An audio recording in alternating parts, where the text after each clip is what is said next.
ನಡೆಸಿದೆವು. ಎಲ್ಲರೂ ತಮ್ಮ ಪಾಲಕರೆಲ್ಲ ಸಹಕಾರ ಅಷ್ಟೇ ಇತ್ತು. ಅದರ ಜೊತೆಗೆ ವಿದ್ಯಾರ್ಥಿಗಳ ಕಡೆ ಸಹಕಾರ ಬಹಳಷ್ಟಿತ್ತು. ಆ ಎಲ್ಲ ಈ 2 ತಿಂಗಳ ಪರ್ಯಂತ ಒಂದು ಸಕ್ಸಸ್ ಆಗಿ ನಮ್ಮ ಈ ಸಮ್ಮರ್ ಕೋಚಿಂಗ್ ಕ್ಲಾಸ್ ನಡಿಬೇಕಾದ್ರೆ ಕಾರಣೀಭೂತರು ಯಾರು ನೀವು ಹೇಳ್ಬೇಕು. ಯಾರು ಕಲೀಲ್ ಸರ, ಅವ್ರಿಗೂ ಕೂಡ ಒಂದು ಧನ್ಯವಾದ ಕೊಡ್ರಿ. ಯಾಕಂದ್ರೆ ಒಂದು ಒಳ್ಳೆ ಮಾರ್ಗದರ್ಶನ ಮಾಡ್ಯಾರ. ಇಲ್ಲ ಆದರೂ ಒಂದು ಒಳ್ಳೆ ಮಾರ್ಗದರ್ಶನ ಮಾಡ್ಯಾರ. ಇಷ್ಟೆಲ್ಲ ವ್ಯವಸ್ಥೆನ ಮಾಡಿಕೊಟ್ರೆ ಒಂದು ಒಳ್ಳೆ ಶಿಕ್ಷಣವನ್ನು ಕೊಡ್ರಿ ಸರ್ ಅಂತೇಳಿ. ಅದ್ರ ಜೊತೆಗೆ ಇಲ್ಲ ಕುಂತಾರಲ್ಲ ಎಲ್ಲ ಟೀಚರ್ಸ್ಗಳು, ಯಾಕಂದ್ರೆ ಟೀಚರ್ಸ್ಗಳು ಪ್ರೈವೇಟ್ ಸ್ಕೂಲಲ್ಲಿ ಮಾಡ್ತಾರೆ. 2 ತಿಂಗಳು ಸುಟ್ಟಿಯನ್ನು ಇರ್ತಾವೆ. ಆ ಸುಟ್ಟಿಯನ್ನು ಬದಿಗೊತ್ತಿ ನಮ್ಮ ಕೋಚಿಂಗ್ ಕ್ಲಾಸಿಗೆ ಬಂದು ಬಿಸಿಲಲ್ಲಿ ರಣ ಬಿಸಿಲಲ್ಲಿ ಬಂದು ಎಲ್ಲ ವಿದ್ಯಾರ್ಥಿಗಳಿಗೊಂದು ಕೈಲಾದಷ್ಟು ಶಿಕ್ಷಣವನ್ನು ಕೊಡೋದ್ರ ಜೊತೆಗೆ ಮತ್ತೇನು ಮಾಡಿದ್ದಾರೆ ಅಂತಂದ್ರೆ ವಿವಿಧ ರೀತಿಯ ಚಟುವಟಿಕೆಗಳನ್ನು ಮಾಡ್ಯಾರ. ಆ ಬಿಸಿಲಿನಲ್ಲಿ ವಿವಿಧ ರೀತಿಯ ಚಟುವಟಿಕೆ ಮಾಡುವ ಮುಖಾಂತರ 2 ತಿಂಗಳೊಂದು ಸಮ್ಮರ್ ಕೋಚಿಂಗ್ ಕ್ಲಾಸನ್ನು ಸಕ್ಸಸ್ ಆಗಿ ಮಾಡ್ಯಾರ. ಸನ್ಮಾನವನ್ನು ಮಾಡಬೇಕಲ್ಲ. ನಮ್ಮ ಆರಾಧ್ಯ ಬೇಸಿಗೆ ತರಬೇತಿ ಕೇಂದ್ರ ವತಿಯಿಂದ ಎಲ್ರಿಗೂ ಕೂಡ ಸನ್ಮಾನವನ್ನು ಇಟ್ಟು ದಯಮಾಡಿ ವೇದಿಕೆ ಬರಬೇಕು. ಸ್ವಲ್ಪ ಮೊದಲು ಚೇರ್ಸನ್ನು ಅರೇಂಜ್ ಮಾಡಿ. ಅಟ್ ಎ ಟೈಮ್ ಅಂಬಿಕಾ ನೇಳ್ಗೆ ಅವರು ಗಣಿತ ಮೆಂಟಲ್ ಎಬಿಲಿಟಿಯನ್ನು ಹೇಳ್ತಾ ಇದ್ರು. ಅದೇ ರೀತಿ ಪ್ರಿಯಾಂಕಾ ಮಿಸ್ ವಿಜ್ಞಾನನ ಹೇಳ್ತಾ ಇದ್ರು. ಇಲ್ಲ ಸ್ವಲ್ಪ ಆ ಕಡೆ ಫುಲ್ ಆ ಕಡೆ. ರೇಣುಕಾ ಮೇಡಮ್ ಅವರು ಕನ್ನಡವನ್ನು ಹೇಳ್ತಾ ಇದ್ರು. ಪೂಜಾ ಅವರು ವಿಜ್ಞಾನ ಜೊತೆ ಗಣಿತನ ಹೇಳ್ತಿದ್ರು ಪ್ರೈಮರಿ ಮಕ್ಕಳಿಗೆ ಮತ್ತು ಹೈಸ್ಕೂಲ್ ಮಕ್ಕಳಿಗೆ. ಅದ್ರ ಜೊತೆ ಇನ್ನೊಬ್ರು ಸೋನಿ ಮಿಸ್ ಅಂತೇಳಿ ಈ ನಮ್ಮ ತಂಡ ಒಳ್ಳೆ ರೀತಿ ಶಿಕ್ಷಣವನ್ನು ಕೊಡ್ತಾ ಬಂದಿತ್ತು. ಇನ್ನೊಂದು 2 ಟೀಚರ್ಸನ್ನು ಮಿಸ್ ಸರ್ ಇವತ್ತು ಬರ್ಲಿಕ್ಕಾಗಲ್ಲ. ಯಾಕಂದ್ರೆ ಸ್ಕೂಲ್ ರೀಓಪನಿಂಗ್ ಆಗಿ ಅಲ್ಲಿ ಹೋಗಲೇಬೇಕು.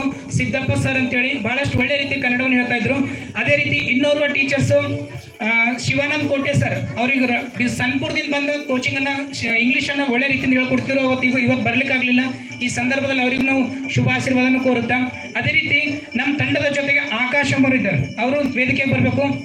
ಆಕಾಶ್ ಸಿದ್ದೇಶ್ವರೇ ಅವರು ವೇದಿಕೆಗೆ ಬರಬೇಕು. ನಂತರ ಇದು ಎಲ್ಲ ಒಂದು ಕಡೆ ಇತ್ತು. ಎಲ್ಲ ಒಂದು ಕಡೆ ಮಾಡಿದ್ರೆ ಮತ್ತೊಂದು ಮೇಲೆ ಇರ್ತದೆ.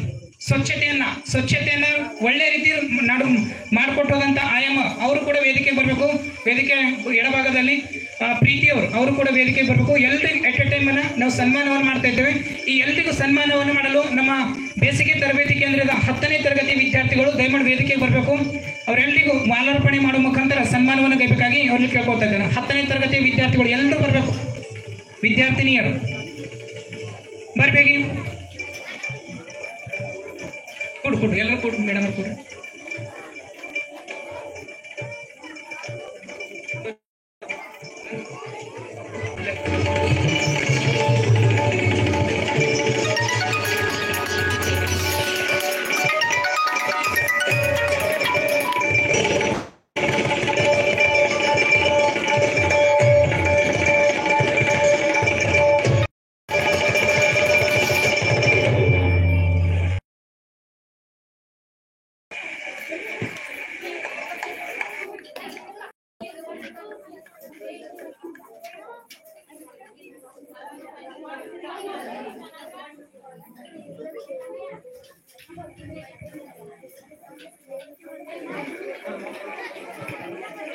Hey.